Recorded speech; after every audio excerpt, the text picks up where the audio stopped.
Hello everyone, welcome to exam ideas. दोस्तों, इस video में हम लोग डिस्कस करेंगे एसएससी एमटीएस का जो एग्जाम हुआ है 17 मई को, उसमें सभी शिफ्टों में आए हुए टोटल 75 क्वेश्चन को इस वीडियो में डिस्कस करेंगे। तो चलिए दोस्तों, बिना देरी करते हुए वीडियो को स्टार्ट करते हैं और देखते हैं पहला question. When was the Durand Cup established? Durand Cup की स्थापना कब हुई थी? दोस्तों, डूरंड कप की स्थापना हुआ था 1888 ईस्वी में। थॉमस कप बैडमिंटन खेल से संबंधित है। डेविस कप ये एक अंतर्राष्ट्रीय पुरुष टेनिस स्पर्धा है। डूरंड कप प्रतियोगिता का आयोजन भारत में होता है। यह भारत में फुटबॉल का सबसे पुराना टूर्नामेंट है। सन 1888 में शिमला में भारत में पहली बार फुटबॉल प्रतियोगिता डूरंड कप आयोजित हुई थी। नेक्स्ट क्वेश्चन है, according to census 2011 which state has the highest population density? जनगणना 2011 के अनुसार सबसे अधिक जनसंख्या घनत्व किस राज्य का है? दोस्तों, सबसे अधिक जनसंख्या घनत्व है बिहार राज्य का। दिल्ली सबसे अधिक और अंडमान निकोबार सबसे कम जनसंख्या घनत्व वाला केंद्र शासित प्रदेश है। 2011 की जनगणना के अनुसार सबसे कम जनघनत्व वाला राज्य अरुणाचल प्रदेश है और बिहार सबसे अधिक जनघनत्व वाला राज्य है। सर्वाधिक जनसंख्या वाला राज्य उत्तर प्रदेश है और न्यूनतम जनसंख्या वाला राज्य सिक्किम है। वर्ष 1872 में पहली जनगणना हुई थी, लेकिन प्रथम समकालीन जनगणना की शुरुआत 1881 में मानी गई। वहीं स्वतंत्र भारत का पहला जनगणना हुआ था 1951 में। और दोस्तों, अभी तक 2011 की जनगणना 15वीं जनगणना थी, 15 बार जनगणना हो गया है। और 2011 की जनगणना ये आज़ादी के बाद 7वीं जनगणना थी। अगला क्वेश्चन है, Ugadi festival is celebrated in which month? Ugadi पर्व किस महीने में मनाया जाता है? दोस्तों, उगादी पर्व मनाया जाता है चैत्र माह में या मार्च अप्रैल के महीने में। उगादी या फिर जिसे समवत्सरी युगादि के नाम से भी जाना जाता है, दक्षिण भारत का एक प्रमुख पर्व है। इसे कर्नाटक, आंध्र प्रदेश, तेलंगाना जैसे राज्यों में नववर्ष के रूप में मनाया जाता है। यह पर्व चैत्र माह के पहले दिन मनाया जाता है। नेक्स्ट क्वेश्चन है, who wrote the autobiography one life is not enough? One life is not enough आत्मकथा किसने लिखी है? दोस्तों, ये आत्मकथा है नटवर सिंह की। पद्म भूषण से सम्मानित एवं one life is not enough पुस्तक के लेखक नटवर सिंह भारतीय राजनीतिज्ञ हैं एवं भारत के विदेश मंत्री रह चुके हैं। नेक्स्ट क्वेश्चन है, V Satyanarayana Sharma was associated with which dance? V Satyanarayana Sharma किस नृत्य से संबंधित थे? दोस्तों, इनका संबंध था कुचिपुड़ी नृत्य से। वी सत्यनारायण शर्मा एक भारतीय शास्त्रीय नर्तक और कोरियोग्राफर थे, जिन्हें कुचिपुड़ी के शास्त्रीय नृत्य के रूप में प्रमुख प्रतिपादकों में से एक माना जाता है। नेक्स्ट क्वेश्चन है, in which movement did Motilal Nehru and C R. Das give up legal practice? Motilal Nehru और सी.आर. दास यानी चितरंजन दास ने किस आंदोलन में वकालत छोड़ दी थी? दोस्तों, ये आंदोलन था असहयोग आंदोलन। अगला क्वेश्चन है, where is the national institute of Kathak dance? Kathak नृत्य का राष्ट्रीय संस्थान कहाँ है? दोस्तों, कथक नृत्य का राष्ट्रीय संस्थान है लखनऊ में। राष्ट्रीय कथक संस्थान लखनऊ की स्थापना संस्कृत विभाग के अंतर्गत स्वायत्तशासी संस्थान के रूप में वर्ष 1988-1989 में हुई थी। नेक्स्ट क्वेश्चन है, who is called melody queen? Melody queen किसे कहते हैं? दोस्तों, ये कहा जाता है लता मंगेशकर को। भारत रत्न से सम्मानित लता को melody queen, voice of the nation, voice of the millennium और नाइटिंगेल ऑफ इंडिया के नाम से भी जाना जाता है। और के.एस. चित्रा को मेलोडी क्वीन ऑफ इंडिया कहते हैं। अगला क्वेश्चन है, when did the Deccan rebellion take place? Deccan विद्रोह कब हुआ था? दोस्तों, दक्कन विद्रोह हुआ था 1875 में। 1875 के मई और जून में महाराष्ट्र में पुणे, सतारा जिलों में किसानों ने कृषि संकट को बढ़ाने के खिलाफ विद्रोह किया। विद्रोह का एकमात्र उद्देश्य साहूकारों के कब्जे में बंधों, फरमानों और अन्य दस्तावेजों को प्राप्त करना और उन्हें नष्ट करना था। अगला क्वेश्चन है, how many medals did India win in Tokyo Olympics 2021? Tokyo Olympic 2021 में भारत ने कितने पदक जीते? दोस्तों, टोटल 7 पदक जीते थे भारत ने, जिसमें 1 गोल्ड मेडल, 2 सिल्वर मेडल और 4 ब्रॉन्ज मेडल थे। टोक्यो ओलंपिक में भारत ने 1 गोल्ड समेत 7 पदक अपने नाम किए। भारत की तरफ से नीरज चोपड़ा ने भाला फेंक में देश को 13 साल बाद गोल्ड मेडल दिलाया। उनके अलावा वेट लिफ्टर मीराबाई चानू और रेसलर रवि कुमार ने सिल्वर मेडल जीता था। नेक्स्ट क्वेश्चन है the Pahal scheme of the central government is related to which of the following. केंद्र सरकार की पहल योजना निम्न में से किससे संबंधित है। दोस्तों इसका सीधा संबंध है रसोई गैस पर जो सब्सिडी मिलती है उसके सीधे हस्तांतरण से, जो सीधे बैंक खाते में भेजी जाती है। पहल जिसका फुल फॉर्म है प्रत्यक्ष हस्तांतरित लाभ, भारत सरकार की एक योजना है जिसके अंतर्गत एक एलपीजी उपभोक्ता को सरकार द्वारा दी जाने वाली सहायता राशि या सब्सिडी सीधे उसके बैंक खाते में अंतरित की जाती है। अगला क्वेश्चन है what is the cultivation of trees and shrubs called. वृक्ष और झाड़ियों की खेती को क्या कहते हैं। दोस्तों इसे कृषि वानिकी कहा जाता है। फसलों के साथ साथ पेड़ों एवं झाड़ियों को समुचित प्रकार से लगाकर दोनों के लाभ प्राप्त करने को कृषि वानिकी या एग्रो फॉरेस्ट्री कहा जाता है। इसमें कृषि और वानिकी की तकनीकों का मिश्रण करके विविधतापूर्ण, लाभप्रद, स्वस्थ एवं टिकाऊ भूमि उपयोग सुनिश्चित किया जाता है। नेक्स्ट क्वेश्चन है on the banks of which river did the Kalinga war take place. Kalinga का युद्ध किस नदी के तट पर हुआ था। दोस्तों कलिंग का युद्ध हुआ था दया नदी के तट पर। कलिंग का प्रख्यात युद्ध सम्राट अशोक और कलिंग के शासक अनंत नाथन के बीच 261-262 ईसा पूर्व में भुवनेश्वर से 8 किलोमीटर दक्षिण में दया नदी के किनारे लड़ा गया था।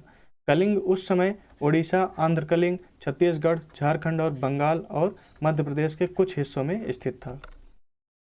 अगला क्वेश्चन है in which act the supreme court has given equal share in property to women. Supreme court ने किस अधिनियम में महिलाओं को संपत्ति में बराबर की हिस्सेदारी दी है। दोस्तों ये हिंदू उत्तराधिकार अधिनियम 1956 है जिसमें महिलाओं को संपत्ति में बराबर की हिस्सेदारी दी गई है। हिंदू सक्सेशन एक्ट 1956, हिंदू उत्तराधिकार अधिनियम 1956, इसमें 2005 में संशोधन किया गया। इस अधिनियम में माता पिता की प्रॉपर्टी में महिलाओं को समान अधिकार दिया गया है। नेक्स्ट क्वेश्चन है corporate surcharge reduced from 12% to how much in budget 2022। Budget 2022 में कारपोरेट अधिभार को 12% से घटाकर कितना कर दिया गया।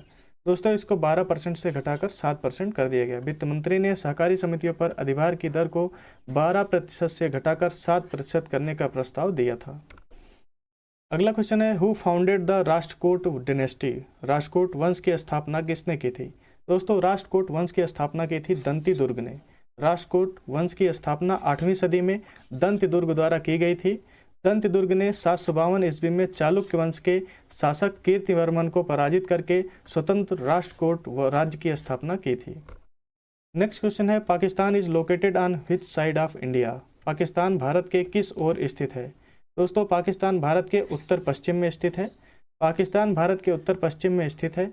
पाकिस्तान की राजधानी इस्लामाबाद है जिसमें कराची उसका सबसे बड़ा शहर है। नेक्स्ट क्वेश्चन है where is the Gopuram temple located.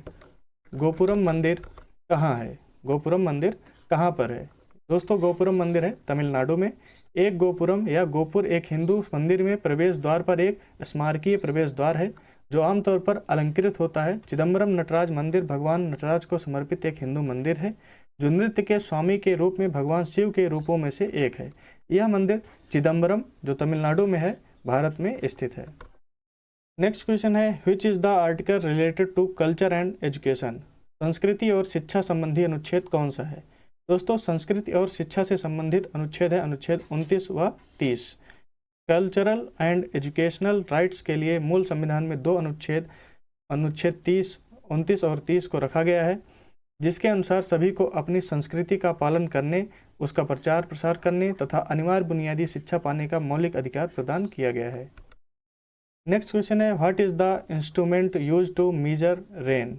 वर्षा मापने के यंत्र को क्या कहते हैं। दोस्तों वर्षा मापक यंत्र को कहते हैं हेटोमीटर। वर्षा को मापने के यंत्र को हेटोमीटर कहते हैं। Merdeka Cup is related to which sport. Merdeka Cup किस खेल से संबंधित है। दोस्तों मर्डेका कप संबंधित है फुटबॉल खेल से। आइए और भी जो कप हैं इंपॉर्टेंट कप हैं और किस खेल से संबंधित है उनके बारे में एक बार पढ़ लेते हैं। आगा खां कप ये हॉकी से संबंधित है, भारत में दिया जाता है। एसेस कप ये क्रिकेट से संबंधित है, ऑस्ट्रेलिया इंग्लैंड के द्वारा दिया जाता है। ऑस्ट्रेलियन ओपन एक अंतर्राष्ट्रीय कप है लॉन टेनिस का। अजलान कप ये हॉकी से संबंधित है, अंतर्राष्ट्रीय कप है। वेलिंगटन कप ये हॉकी से संबंधित है, भारत का है। बॉम्बे गोल्ड कप ये हॉकी से संबंधित है और भारत का है। डेविस कप ये टेनिस से संबंधित है और एक अंतर्राष्ट्रीय कप है। डर्बी ये घुड़दौड़ से संबंधित है और ये एक अंतर्राष्ट्रीय कप है। नेक्स्ट क्वेश्चन है, how many players are there in a basketball team. Basketball team में कितने खिलाड़ी होते हैं।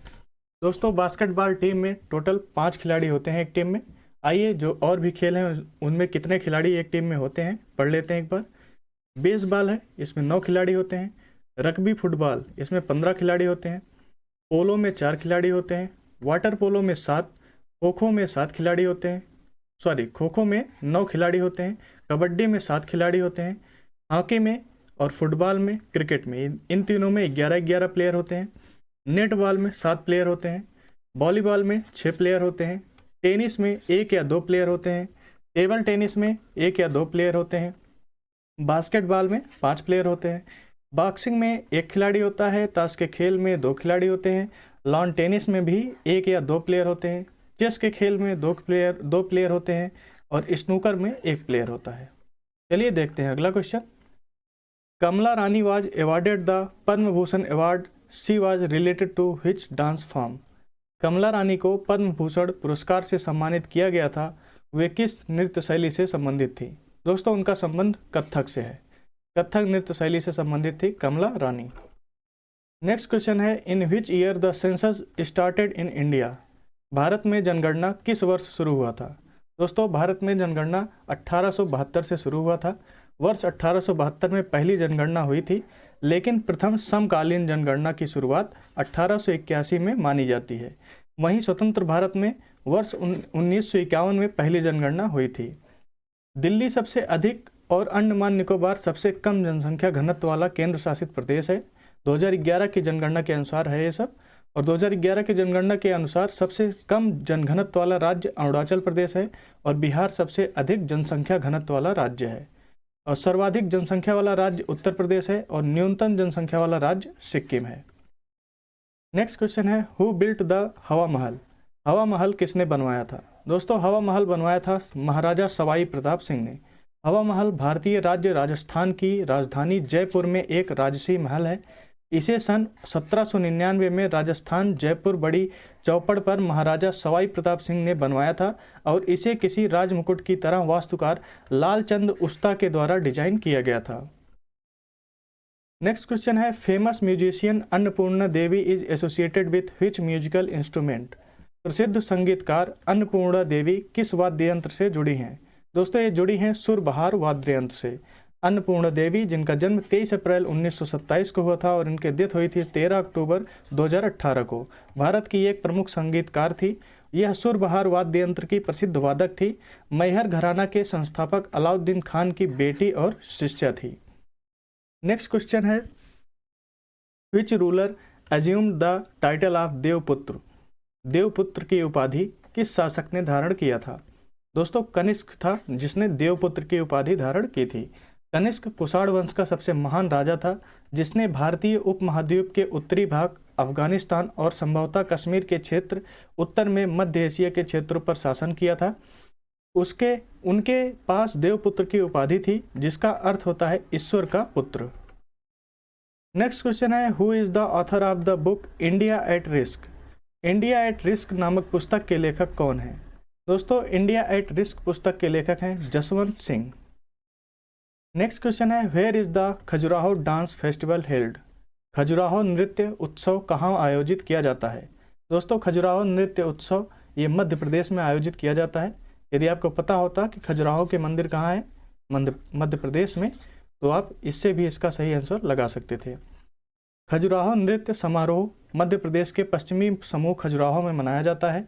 मध्य प्रदेश सरकार के संस्कृति विभाग द्वारा आयोजित खजुराहो नृत्य महोत्सव इन प्राचीन मंदिरों की शानदार पृष्ठभूमि पर प्रत्येक वर्ष आयोजित होता है। नेक्स्ट क्वेश्चन है, what was the theme of yoga day 2022। Yoga दिवस 2022 की थीम क्या थी। दोस्तों योगा दिवस 2022 की थीम थी मानवता के लिए योग। 21 जून को इंटरनेशनल योग दिवस यानी अंतर्राष्ट्रीय योग दिवस मनाया जाता है। योग दिवस 2022 की थीम मानवता के लिए योग थी। योग दिवस 2022 की थीम थी मानवता के लिए योग, yoga for humanity. Next question है, Kanchenjunga is located in which state of India. Kanchenjunga Bharat के किस राज्य में स्थित है। दोस्तों कंचनजंगा भारत के सिक्किम राज्य में स्थित है। कंचनजंगा को नेपाली में कुंभकर्ण लंगूर कहा जाता है। कंचनजंगा दुनिया का तीसरा सबसे ऊंचा पर्वत जो 8,586 मीटर है। इसकी ऊंचाई जो दार्जिलिंग के उत्तर पश्चिम में 74 किलोमीटर में स्थित है। और दोस्तों इसके बाद बात आती है कि अगर ये तीसरा सबसे ऊंचा है तो पहला और दूसरा कौन सा है। तो विश्व का पहला जो सबसे ऊंचा पर्वत है वो माउंट एवरेस्ट है, माउंट एवरेस्ट, और दूसरा है K2। तीसरे नंबर पर आता है भारत का कंचनजंगा।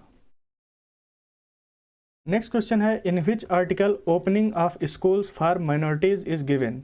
अल्पसंख्यकों के लिए स्कूल खोलना किस अनुच्छेद में दिया गया है। दोस्तों ये अनुच्छेद 30 में दिया गया है। अनुच्छेद 30(1) के तहत सभी अल्पसंख्यकों को धर्म या भाषा के आधार पर अपनी पसंद के आधार पर अपनी शैक्षिक संस्था को स्थापित करने का अधिकार है। नेक्स्ट क्वेश्चन है, what is the middle part of the leaf called. पत्ते के मध्य वाले भाग को क्या कहते हैं। दोस्तों पत्ते के मध्य वाले भाग को कहते हैं मध्य सिरा। पर्ण का हरा चपटा व फैला हुआ भाग पर्ण फलक कहलाता है। पर्ण फलक के मध्य में धागे नुमा संरचना को मध्य सिरा कहते हैं। नेक्स्ट क्वेश्चन है, Wadhawan port is located in which state. Wadhawan बंदरगाह किस राज्य में स्थित है। दोस्तों ये महाराष्ट्र राज्य में स्थित है। प्रधानमंत्री नरेंद्र मोदी की अध्यक्षता में केंद्रीय मंत्रिमंडल ने महाराष्ट्र के दहानू के पास वधावन बंदरगाह स्थापित करने के लिए सैद्धांतिक मंजूरी दी है। नेक्स्ट क्वेश्चन है, what was the India's GDP rate in budget 2022। Budget 2022 में भारत की जीडीपी दर कितनी रही थी। दोस्तों बजट 2022 के अनुसार भारत की जीडीपी दर 8.7% रही थी। नेक्स्ट क्वेश्चन है, who was awarded the 2022 Nobel prize in the field of medicine. Medicine के क्षेत्र में 2022 का नोबेल पुरस्कार किसे दिया गया था। दोस्तों मेडिसिन के क्षेत्र में 2022 का नोबेल पुरस्कार दिया गया था स्वंते पैबो को। विलुप्त होमिनिन और मानव विकास के जीनोम के क्षेत्र में शोध के लिए स्वीडिश आनुवंशिकीविद स्वंते पैबो को फिजियोलॉजी या मेडिसिन के लिए वर्ष 2022 का नोबेल पुरस्कार प्रदान किया गया है। नेक्स्ट क्वेश्चन है, which is the poorest state according to NITI Aayog. NITI Aayog के अनुसार सबसे गरीब राज्य कौन सा है। दोस्तों नीति आयोग के अनुसार सबसे गरीब राज्य है बिहार। नीति आयोग के बहुआयामी गरीबी सूचकांक MPI के अनुसार गरीब राज्यों में पहले नंबर पर बिहार, जबकि दूसरे और तीसरे नंबर पर झारखंड और उत्तर प्रदेश हैं। मध्य प्रदेश चौथे स्थान पर देश के सबसे गरीब राज्यों के रूप में सामने आए हैं। हु फाउंडेड द ब्रह्म समाज। ब्रह्म समाज की स्थापना किसने की थी। दोस्तों ब्रह्म समाज की स्थापना की थी राजा राम मोहन राय ने। 1828 में ब्रह्म समाज की स्थापना राजा राम मोहन राय ने की थी। 20 अगस्त 1828 में ब्रह्म समाज को राजा राम मोहन और द्वारिकानाथ टैगोर ने स्थापित किया था। इसका एक उद्देश्य भिन्न भिन्न धार्मिक आस्थाओं में बटी हुई जनता को एकजुट करना तथा समाज में फैली कुरीतियों को दूर करना था। ब्रह्म समाज भारत का एक सामाजिक धार्मिक आंदोलन था जिसने बंगाल के पुनर्जागरण युग को प्रभावित किया। नेक्स्ट क्वेश्चन है, which of the following dance is related to Rajasthan. निम्न में से कौन सा नृत्य राजस्थान से संबंधित है। दोस्तों ये आपको ऑप्शन के हिसाब से करना था कि आपके पास जो चारों ऑप्शन थे उसमें कौन सा नृत्य दिया था। तो जिससे कालबेलिया है ये राजस्थान से संबंधित है। घूमर, कालबेलिया, गणगौर, भवाई, कच्ची घोड़ी, गैर, चारी, कठपुतली, चांग, तेरा ताली इत्यादि राजस्थान के प्रमुख लोक नृत्य हैं। अगला क्वेश्चन है, according to the 2011 census which state has the second largest population. 2011 की जनगणना के अनुसार दूसरा सबसे ज़्यादा जनसंख्या किस राज्य की है। दोस्तों दूसरा सबसे ज़्यादा जनसंख्या है महाराष्ट्र राज्य की और पहले नंबर पर है उत्तर प्रदेश। क्षेत्रफल की दृष्टि से देखें तो महाराष्ट्र का नंबर तीसरा आता है। 2011 की जनगणना भारत की 15वीं और आज़ादी के बाद 7वीं जनगणना है और 2011 की जनगणना के अनुसार उत्तर प्रदेश 19,98,12,341 की जनसंख्या वाला भारत का सबसे अधिक आबादी वाला राज्य है। भारत की लगभग 16.51% आबादी उत्तर प्रदेश में रहती है। महाराष्ट्र की जनसंख्या भारत का 9.28% है। महाराष्ट्र भारत का दूसरा सबसे बड़ा आबादी वाला राज्य है। 2011 की जनगणना के अनुसार महाराष्ट्र की कुल जनसंख्या 11,23,74,333 है। भारत में दिल्ली भारत का सबसे अधिक आबादी वाला केंद्र शासित प्रदेश है, जिसके बाद चंडीगढ़ और पुदुचेरी का स्थान आता है। नेक्स्ट क्वेश्चन है, when did the third battle of Panipat take place? Panipat का तृतीय युद्ध कब हुआ था? दोस्तों पानीपत का तृतीय युद्ध हुआ था 1761 ईस्वी में। पानीपत का प्रथम युद्ध अप्रैल 1526 में जहीरुद्दीन बाबर और दिल्ली के लोधी वंश के सुल्तान इब्राहिम लोधी के बीच हुआ था। पानीपत का दूसरा युद्ध 5 नवंबर 1556 को उत्तर भारत के हिंदू शासक सम्राट हेमचंद्र विक्रमादित्य, जिनका लोकप्रिय नाम हेमू था, और अकबर की सेना के बीच हुआ था। बात करें पानीपत के तीसरे युद्ध की तो ये हुआ था 14 जनवरी 1761 को मराठा साम्राज्य और अफगानिस्तान के अहमद शाह अब्दाली, जिसे अहमद शाह दुर्रानी भी कहा जाता था, उसके बीच हुआ था। तो ये पानीपत के तीनों युद्ध हैं, तीनों को याद कर लीजिएगा। अक्सर डेली न पहुंचकर तो दूसरे दिन एक क्वेश्चन यहाँ से बन ही रहा है कि पानीपत का प्रथम युद्ध, द्वितीय युद्ध, तृतीय युद्ध या किसके साथ हुआ था, ऐसे ही क्वेश्चन बन रहा है। नेक्स्ट क्वेश्चन है, in which article of the Indian constitution right against exploitation is mentioned? भारतीय संविधान के किस अनुच्छेद में शोषण के विरुद्ध अधिकार वर्णित है? दोस्तों ये अनुच्छेद 23 और 24 में है। शोषण के विरुद्ध अधिकार, अनुच्छेद 23-24 शोषण के खिलाफ अधिकार से संबंधित है। अनुच्छेद 23 मानव तस्करी और जबरन श्रम पर प्रतिबंध लगाता है। 1956 में अनैतिक तस्करी रोकथाम अधिनियम पारित किया गया था। बधुआ श्रम प्रणाली उन्मूलन अधिनियम 1976 में पारित किया गया था। अगला क्वेश्चन है, in which month the winter olympics 2022 was held? शीतकालीन ओलंपिक 2022 का आयोजन किस महीने में किया गया था? दोस्तों शीतकालीन ओलंपिक 2022 हुआ था फरवरी में, और ये बीजिंग चीन में हुआ था, चीन के बीजिंग में हुआ था। 2022 का शीतकालीन ओलंपिक 4 से लेकर 20 फरवरी 2022 तक आयोजित किया गया था। और बात करें इसके बाद वाले संस्करण की तो 2026 में शीतकालीन ओलंपिक इटली के मिलान कॉर्टिना डी एम्पेजो में होगा। ये 6 से 22 फरवरी 2026 के बीच आयोजित किया जाएगा। अगला क्वेश्चन है, what is the population density of India as per census 2011? जनगणना 2011 के अनुसार भारत का जनसंख्या घनत्व कितना है? दोस्तों बात करें अगर जनगणना 2011 की तो इससे हर एक शिफ्ट में कम से कम एक क्वेश्चन बन रहा है, और किसी किसी शिफ्ट में 3 क्वेश्चन भी बन जा रहे हैं। तो जनगणना 2011 आप अच्छे से तैयार रखिए। और अभी तक हमने जितना भी एनालिसिस किया है उसमें जनगणना 2011 से जो क्वेश्चन पूछे जा रहे हैं वो सभी क्वेश्चन हमने डिस्कस कर लिए हैं। तो आप अगर PDF रिवाइज करेंगे या वीडियो से रिवाइज करेंगे तब भी आप जनगणना 2011 के सारे क्वेश्चन रिवाइज कर सकते हैं। दोस्तों जो भारत की जनसंख्या घनत्व है वो है 342 प्रति वर्ग किलोमीटर, 342 व्यक्ति प्रति वर्ग किलोमीटर। वर्ष 1872 में पहली जनगणना हुई थी, लेकिन प्रथम समकालीन जनगणना की शुरुआत 1881 में मानी जाती है। वहीं स्वतंत्र भारत में वर्ष 1951 में पहली जनगणना हुई थी। जनगणना 2011 देश की 15वीं जनगणना थी और आज़ादी के बाद 7वीं जनगणना थी। दिल्ली सबसे अधिक जनसंख्या घनत्व वाला केंद्र शासित प्रदेश है। 2011 की जनगणना के अनुसार सबसे कम जनघनत्व वाला राज्य अरुणाचल प्रदेश है और बिहार सबसे अधिक जनसंख्या घनत्व वाला राज्य है। सर्वाधिक जनसंख्या वाला राज्य उत्तर प्रदेश और न्यूनतम जनसंख्या वाला राज्य सिक्किम है। नेक्स्ट क्वेश्चन है, whose autobiography is the Long Walk to Freedom? The Long Walk to Freedom किसकी आत्मकथा है? दोस्तों ये नेल्सन मंडेला का आत्मकथा है। नेल्सन मंडेला का दक्षिण अफ्रीका के पहले अश्वेत राष्ट्रपति नेल्सन मंडेला द्वारा लिखित एक आत्मजीवनी है, जिसे 1995 में लिटिल ब्राउन एंड कंपनी के द्वारा प्रकाशित किया गया था। नेक्स्ट क्वेश्चन है, Major Dhyanchand was related to which sport? Major Dhyanchand किस खेल से संबंधित थे? दोस्तों मेजर ध्यानचंद का संबंध था हॉकी से। हॉकी के जादूगर मेजर ध्यानचंद का जन्मदिन राष्ट्रीय खेल दिवस के रूप में मनाया जाता है। ध्यानचंद को भारतीय हॉकी का जनक भी माना जाता है। नेक्स्ट क्वेश्चन है, Zakir Hussain is related to which musical instrument?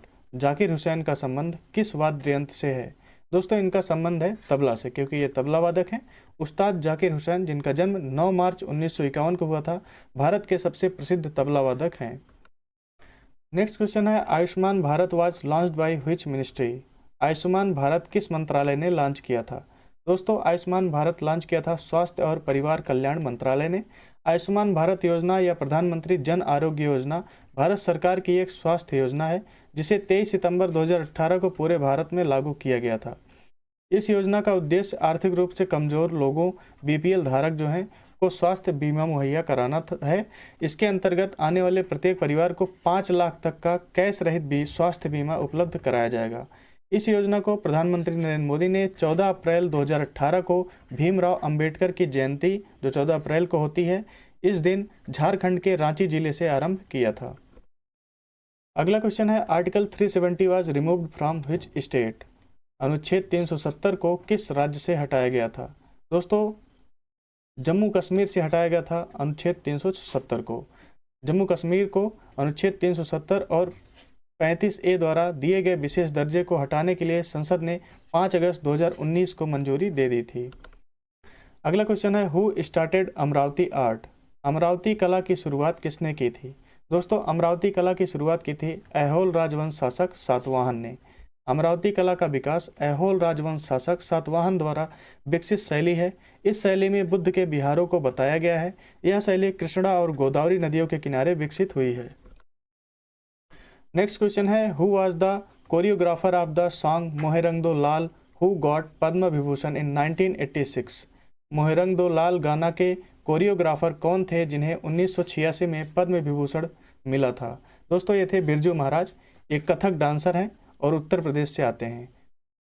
Birju Maharaj ने बॉलीवुड में कई गानों को कोरियोग्राफ किया है, जिनमें देवदास जो 2002 में आई थी, काहे छेड़े मोहे और बाजीराव मस्तानी में मोहे रंग दो लाल शामिल है। पंडित बिरजू महाराज को वर्ष 1986 में प्रतिष्ठित पद्म विभूषण पुरस्कार से सम्मानित किया गया था। अगला क्वेश्चन है, which of the following is related to the Vedic ashram system?